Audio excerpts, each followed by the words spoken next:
Welcome back to another episode of the MacRumors Show. Hartley, good afternoon. How's life going? It's going.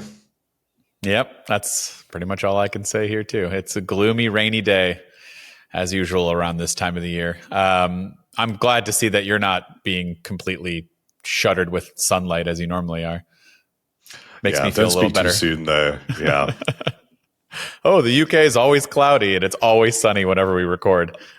Well, I guess the thing is that this kind of fits in with the theme of today's episode, because if you don't like your surroundings, then you can just turn your digital crown and enter a different environment. Which is exactly what I've been doing this week, as I have finally been testing the Apple Vision Pro with M5, and you also got to test it out a little bit. So let's start with your thoughts, because I feel like, as someone who had it and then returned it and you weren't necessarily sold quite yet, does the M5 chip and any of the new experiences with visionOS 26, does anything change for you? It definitely does change. And I was fairly impressed. So I guess we should break it down feature by feature here, because it's not a huge amount. I mean, the first one is obviously the M5 chip, which is really driving the majority of these upgrades. But in terms of performance, I don't know about you, but I really did notice just how much faster the M5 makes things, whether that's widgets loading in, whether that's just app load times. I even converted some photos to spatial photos. That is now pretty much instant. And everything across the system feels dramatically faster, to the point that if you do want to use Vision Pro for productivity, I feel like it is a lot more viable now. Absolutely. Yeah, the M5 really does just take care of a lot of the bottleneck points of Vision Pro, which it wasn't slow, but you never really realized how slow some of these things were until you try this. Like, creating personas is so much of a faster process now. Being able to, like you said, basically have near instantaneous spatial photos made out of photos that were not. All of that just feels so much better. Even Mac Virtual Display and the pixels that are increased now, and being able to see more. The foveated rendering just seems, I don't know, like it's hardly even there. Like, everything just seems very crisp. It's a much better experience than what it was before. That's very interesting, actually. And this is something I wanted to talk about, was the displays, because of course the actual physical displays are the same as in the M2 model. There are very few hardware changes going on here. And the display improvements are driven by the M5 chip, and it does two things. The first of those is the foveated rendering enables 10% more pixels. So very slightly more of the image that you're looking at is rendered. And also the refresh rate is 20 hertz faster. So it goes all the way up to 120 hertz, which is what we're used to on many other devices, whether that's the iPad Pro or the iPhone or your MacBook Pro. And I wasn't expecting to be able to tell a difference with both of those things, but I definitely could. The displays noticeably looked not sharper, but I was aware that more of the image was sharper, just ever so slightly. And when it came to things like scrolling, especially when scrolling at speed and moving things around very quickly, I mean, especially when you pinch to grab a window and you move it around quite a large distance, I was aware that felt more responsive. And of course, when you're totally immersed in this environment, it actually matters so much more. And I think one of the things I mentioned to you going back over a year now that I didn't like about the first Gen Vision Pro was there was a sluggishness about it. And a lot of that I attribute to the gestures, but I now realize part of it actually was the M2 chip. And so all of this for me was incredibly positive. Yeah, I could not agree more. I think that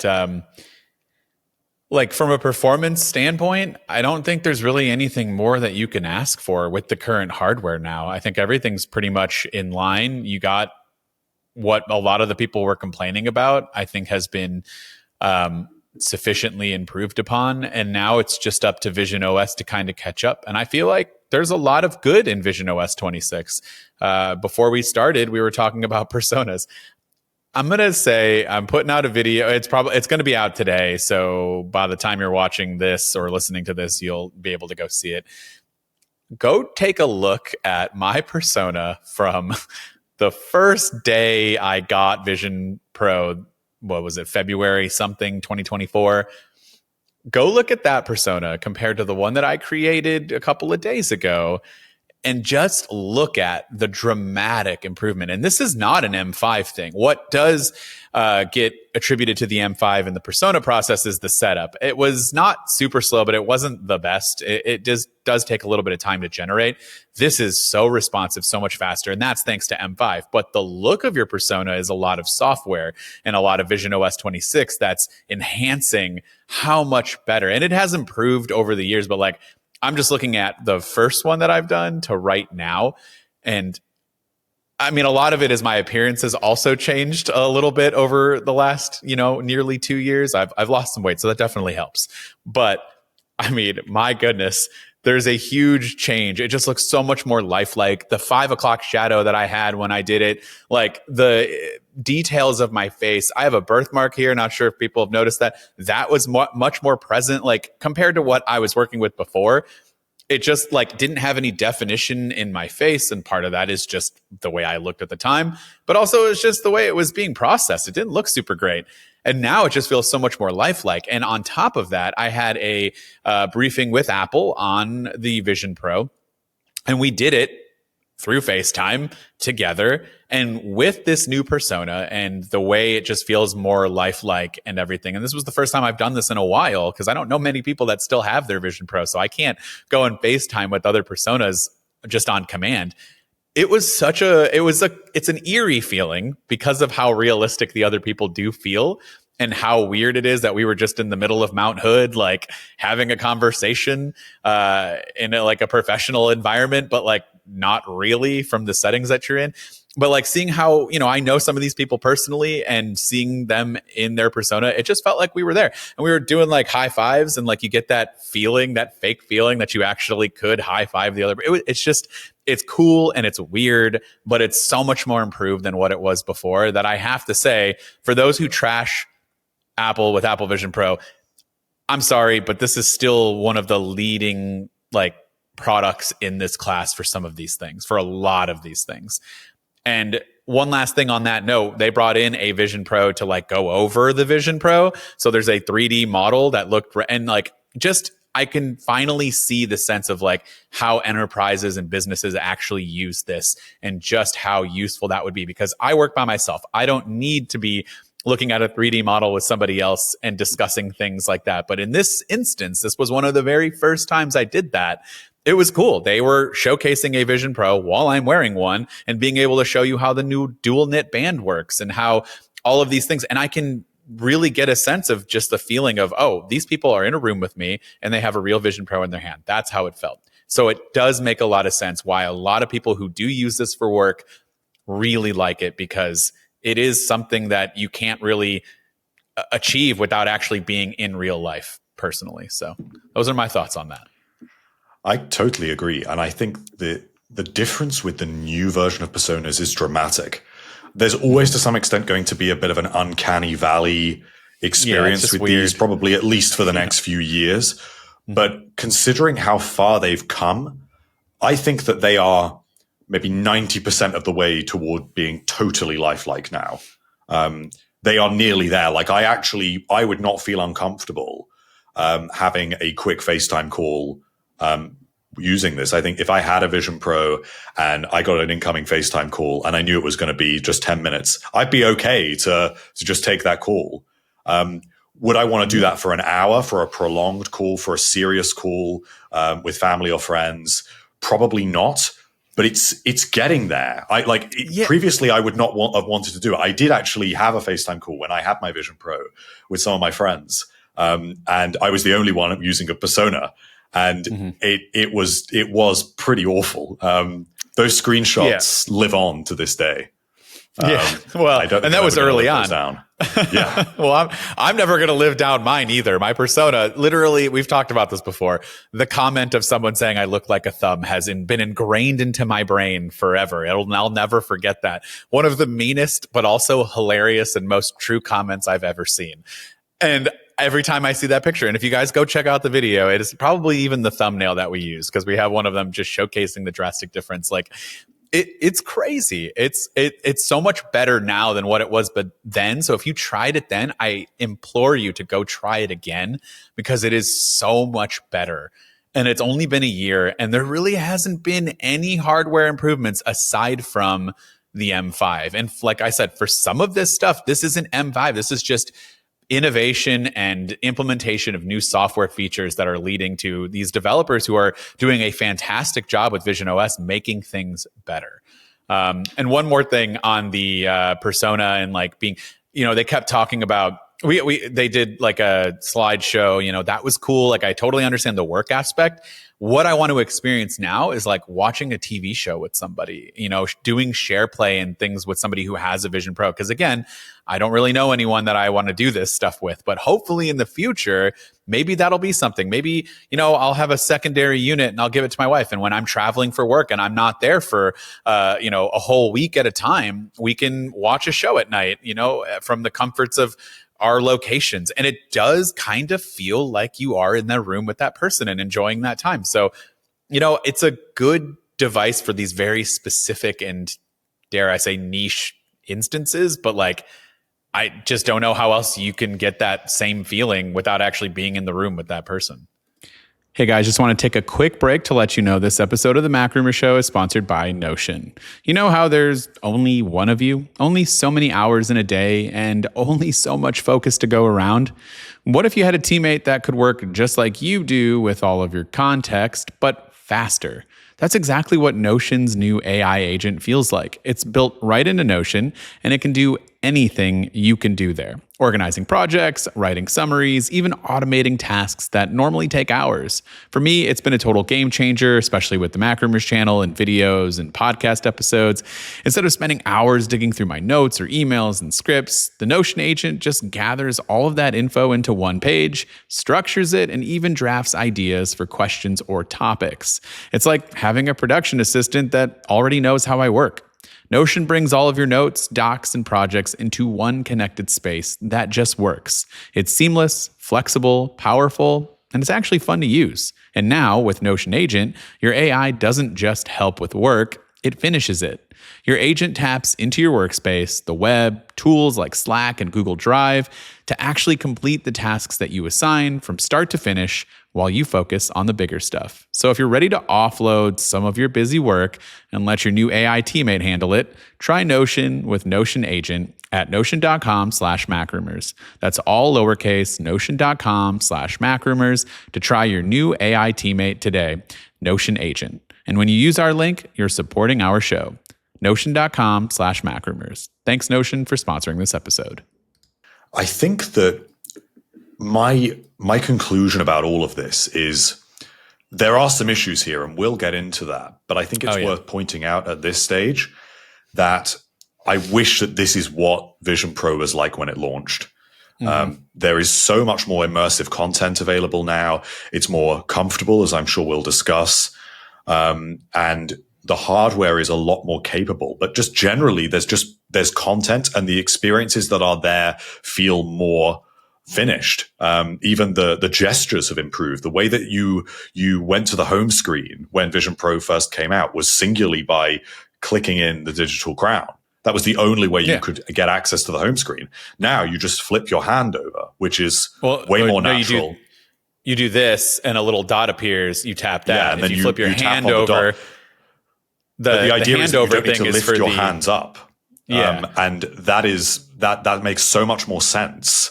And it kind of makes me question, why wasn't all of this stuff there at launch? I mean, even the reputation of Vision Pro being uncomfortable, I maintain I still think it is uncomfortable. It is still too heavy.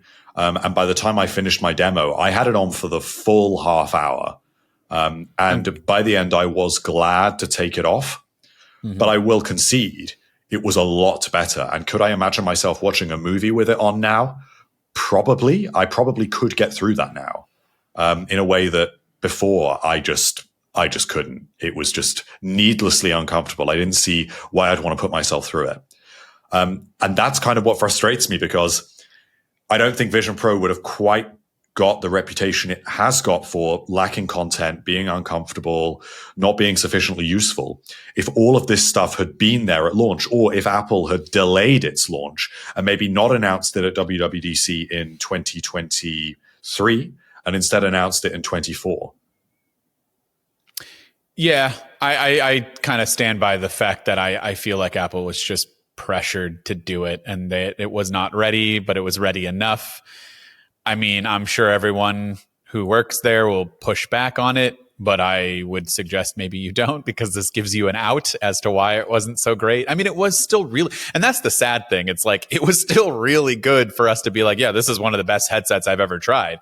But to Apple standards and to what we were expecting, and then how you see the improvements now, it's like, oh, well, they should have launched like this. But you know, every product is like that. It's a Gen 1 product. Apple's learning, and maybe they really were ready and they thought it was great. And it was good, but now it's borderline great, but with the caveat of still too heavy. I have a problem going more than an hour, even with the new dual knit band, which we'll talk about in a second. But it's significantly better than what it was before, like you said. And it's just not something that I want to wear for more than an hour, even if it was comfortable, because I want to come back to reality. And, you know, but it is good for what I want to use it for. And the content is finally starting to beef up a little bit. Apple showcased the new the motocross content that was made, the immersive. And that's for the first time a third party production. It's not from Apple. It's made for Apple Vision Pro, but it's not done by them. So that is something that is finally starting to take off a little bit. We're going to get more and more of this. And then it will be, you know, hopefully more appealing to the masses. Honestly, though, at this point, if I would still not recommend the normal person buy it unless you have $3,500 to spare and you don't care about it. But if Apple priced this anywhere under $2,000, $1,750 maybe, match what the new Samsung Galaxy XR or whatever it's called. If you match that price, I feel like they would sell infinitely more of these. Just way more of the casual people who are interested. And that's really the biggest thing. I agree. I think ultimately it comes down to price. But the other thing I would note there is that I think part of what frustrated me with Vision Pro, and to some extent still does, is the way that it has been marketed. And I think this has caused some level of disenchantment about the device that's actually misplaced, because the device itself is incredible. The hardware is incredible. It's one of the best headset experiences you can have. And at the things that it is good at, it is really good at.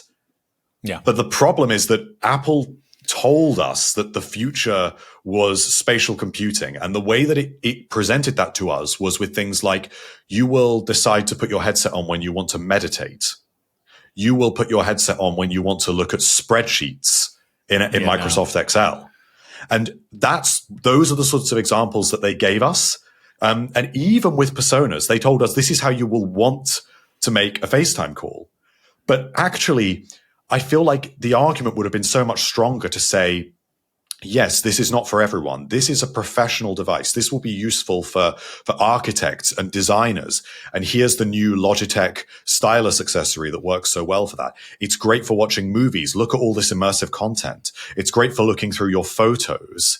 It's also especially good for Mac Virtual Display. And if you travel and you need access to a larger display area, or you work with sensitive content and you want to be able to work with privacy, those are the things that this device is good at. But these are the things that Apple was quiet about, relatively speaking, or didn't have the content available. And instead it's showing us meditations. And you can go in there and go on the mindfulness app and look at shapes floating around you while your face is hurting and distracting you from trying to not think about anything while you're meditating. And I just think, why did they overshoot by telling us that this was like the Apple Watch, that this is something that everyone can buy and fits into your life seamlessly, when actually this is something that does not fit into everyone's life. This fits into a very small minority of people's lives, and those people will love it and get great use out of it, but it's still a minority of people. And I think that even that's what made the price so controversial as well, because people don't really complain about the price of the Mac Pro. You don't really see that all the time, but well, that's no one's people buying understand that either, the Mac Pro is for a different Yeah. market of people. Sure. That's also a very niche item. I think the price is the price. Like, I get it. And it's not going to come down until Apple can reduce the quality of the materials that are used and be able to make a profit on it, regardless of how many units they sell. But if you can still deliver the same experience while putting it in, and I hate to say this because I just got it yesterday and I haven't had a chance to like do anything with it, but I did take it out of the box and look at it. But Samsung's new headset, I'm going to be fair to it because I really do want to give it a shot. And I am not a biased person. Yes, we cover Apple. We work for MacRumors. I do not have any stake in Apple. I do not care whether they do well or not. I like their products. I use them for work. I want all tech to be innovative across all platforms. I am a fan of Android stuff. This headset feels cheap. It just does compared to the Vision Pro. And I think everyone would agree with that for the most part. Now, if the experience, which again, I have not tried, so I want to preface that, and I will at some point have a video, hopefully by early next week, talking about my experience with that one. I hope it's good because I'm not impressed with the materials because I'm coming from something that almost costs double. So, it does make sense. I'm not saying anything crazy here, but yeah, I mean, if Apple can figure out a way to still make it feel more premium than that, but they can match the materials that are used so that it's going to save their bottom line or whatever they need, then yeah, I think you can have a real hit on your hands, but I just don't know if that's possible. So we shall find out. Do you want to talk about the dual knit band, by the way? Yes. So I was very impressed by the mechanism that involves. Yeah, so nice. Because I wondered, I think when I first saw this unveiled, I assumed that it was maybe the top was only elasticated and the back was what you continue to tighten, just like the Solo loop from the first generation. But it isn't. You can actually tighten both the piece that goes over your head and the piece that goes over the back of your head. And the way you do that is by pulling out the dial on the side. So when it is set to one position, it tightens one of the headbands. And when the dial is in the other position, it tightens the other one. Yep. And this enables you to have a lot of very fine control over the exact feeling of that headband. And it does make it a lot more comfortable. The counterweights also, I think, do a lot of work. And I was aware that there was a lot less pressure on my cheekbones. And I feel like, this is really what it should have launched with, but it does make, for all that it is heavy, it makes the most of that design. Yeah, I think people were taking two single knit bands or whatever. What were they called before? Is that what it was called? Solo loops, I think, just like the Apple Watch. Or Solo knit band. It was something like that. The original knit band, people were taking two of them and figuring out ways to connect them and then basically making the same thing, which is pretty much all that this is, although it does have counterweights now in the back, which we'll talk about. But yeah, I didn't realize how to do anything because I didn't set it up yet. I just took it out and put it on. And so when you do buy one with the knit band, the dual knit band included, it will go through how to do it. But when you're just doing it blindly, I was like, this isn't any more comfortable. Like, this actually is kind of worse. I think this kind of sucks. And then I accidentally popped out the little thing. And then I was like, wait, what just happened? And I turned it and noticed that the top part was being adjusted. And I'm like, oh, this is over engineering at its finest. And you could use that to lift it up now and lift it off your cheekbones. Yes. And it does change things quite dramatically. It's so much better. But I will say, after about 45 minutes, I still had like, okay, get this thing off of me. I don't think we're ever going to fix that until you make this thing significantly lighter overall. I think there's a few issues with that. I think that it actually maybe could have done with slightly stronger counterweighting because they're pretty subtle. It's just these little tubes of tungsten that have been woven into that back piece. But it still is very heavy. And the other thing that I was very aware of was the field of view. I'd forgotten before this demo quite how narrow the field of view is to what you expect. So it does kind of feel that you're looking at everything through binoculars, and you're very aware of this kind of black outline. And you feel like that almost makes everything further away. That to me makes me feel a little bit more claustrophobic and makes me want to take it off a little bit more. Whereas if I felt more immersed, if my field of view was more filled by what I'm seeing on the displays, I don't think that would be the case. And also the fact that because pass-through isn't that great, it's still quite grainy, a little blurry, it's not very good in low light, that also does kind of make you crave the real world a little bit more. And I feel like if there was a combination of these things, if it was lighter, if pass-through was better, and if the field of view was wider, that would also kind of relieve the psychological tension, as well as the physical issue of just how heavy it is. I think the next step to help with some of the like pass-through issues, because the biggest thing for me is trying to look at another device real quick. Like if my phone goes off and I don't have a notification that can go onto Vision Pro, like I pick it up, like what am I supposed to do there? Like I can't see. It's so disorienting to look at. I think the next thing is we need iPhone mirroring. Like you really do need iPhone mirroring on this Vision Pro.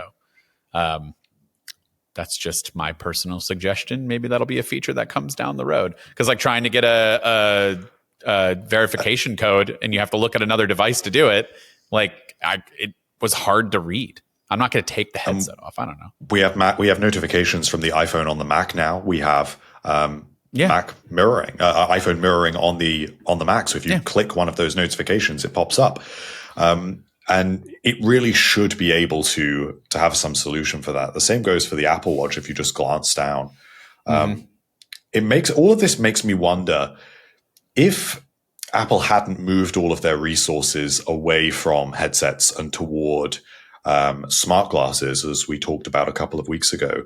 I would love to see what Apple would have been able to do maybe in the middle of next year with all of its efforts invested in Vision Pro. If it had looked at this device again and thought, okay, let's remove the eyesight feature, because clearly it's been a little bit controversial. It looks a bit silly. You still feel very isolated when you're using it. This is not a battle we can win. Let's bring the price down and let's bring the weight down.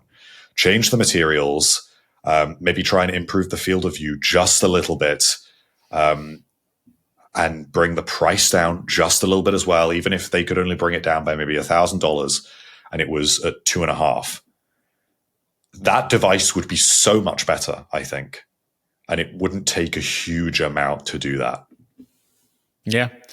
I mean, it's kind of, I don't know. Actually, the Galaxy XR has a bunch of cameras on the front. Like, I mean, and they figured out a way. I think it really is just like, do we need aluminum all over and all this fancy glass? And, you know, there's got to be a way to do it. And maybe the cameras have to be reduced a little bit so that, like, I don't know. I don't want the cameras to get worse, because that is the problem that we're trying to fix. But it's not perfect, like we talked about, but it's definitely getting better.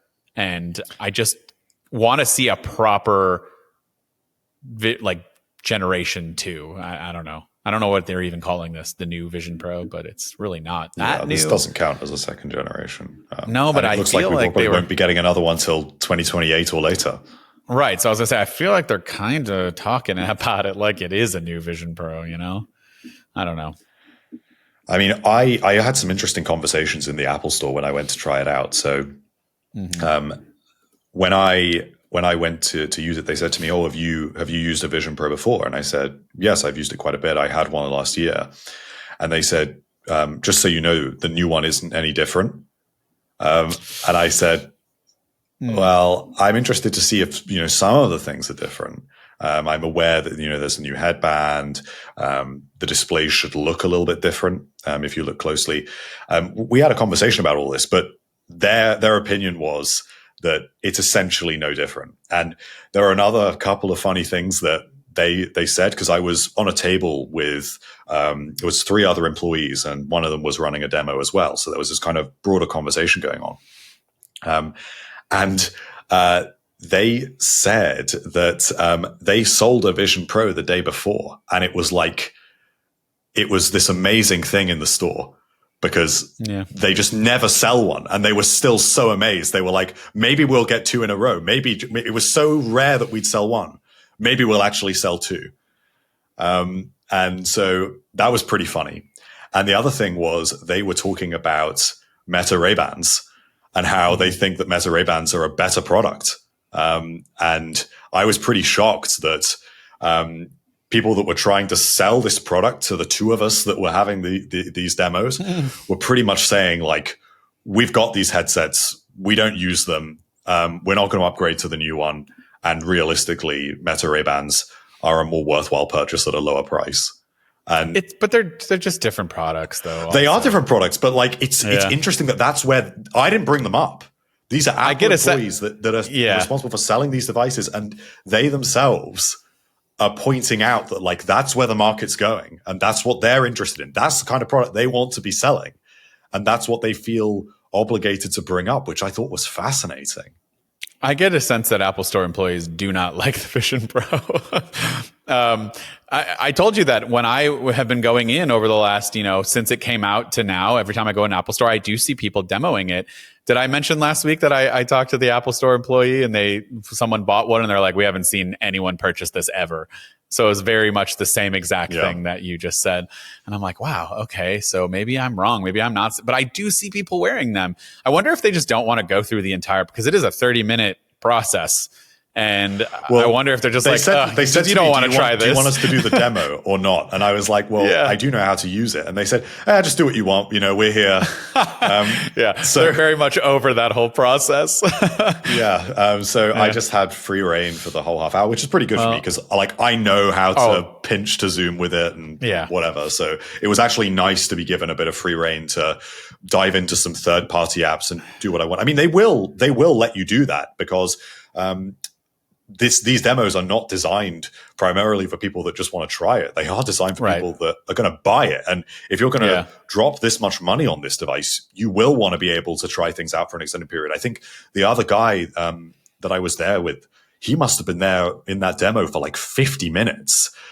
So many questions, trying everything out. And I assumed he must have been I got the sense that he was actually considering buying it for like work or for something serious. And it goes to show those people do exist. I didn't stay long enough to see if he actually ended up buying it in the end. You need to go back and ask. But when I walked back past the store like 20 minutes later, he was still there. That's awesome. He was probably just watching a TV show. He was like, well, I'm gonna get my money's worth here and see how good this is. That's really funny. I get a sense that Apple Store employees just are done giving this demo and they're like, you just do whatever you want to do. And honestly, I would prefer that. And I know that I'm maybe in a minority case here, but and this might sound bad, but there's nothing worse than like going into a tech store where it's your job to cover this and you already know what it is that they're trying to explain and walk you through a demo. And you're like, I don't want to be rude, and I definitely don't want to say what it is that I do because it just starts an uncomfortable conversation for me. So I just sit there through it. But in my mind, I'm like, this is painstaking. I just want to take the thing and go.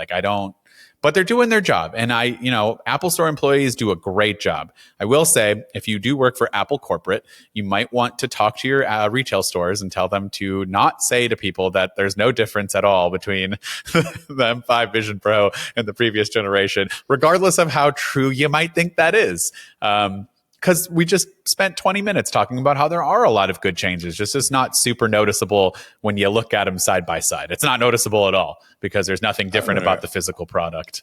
I think one thing I've always enjoyed about Apple stores is you can have good conversations with the people that work there. Absolutely.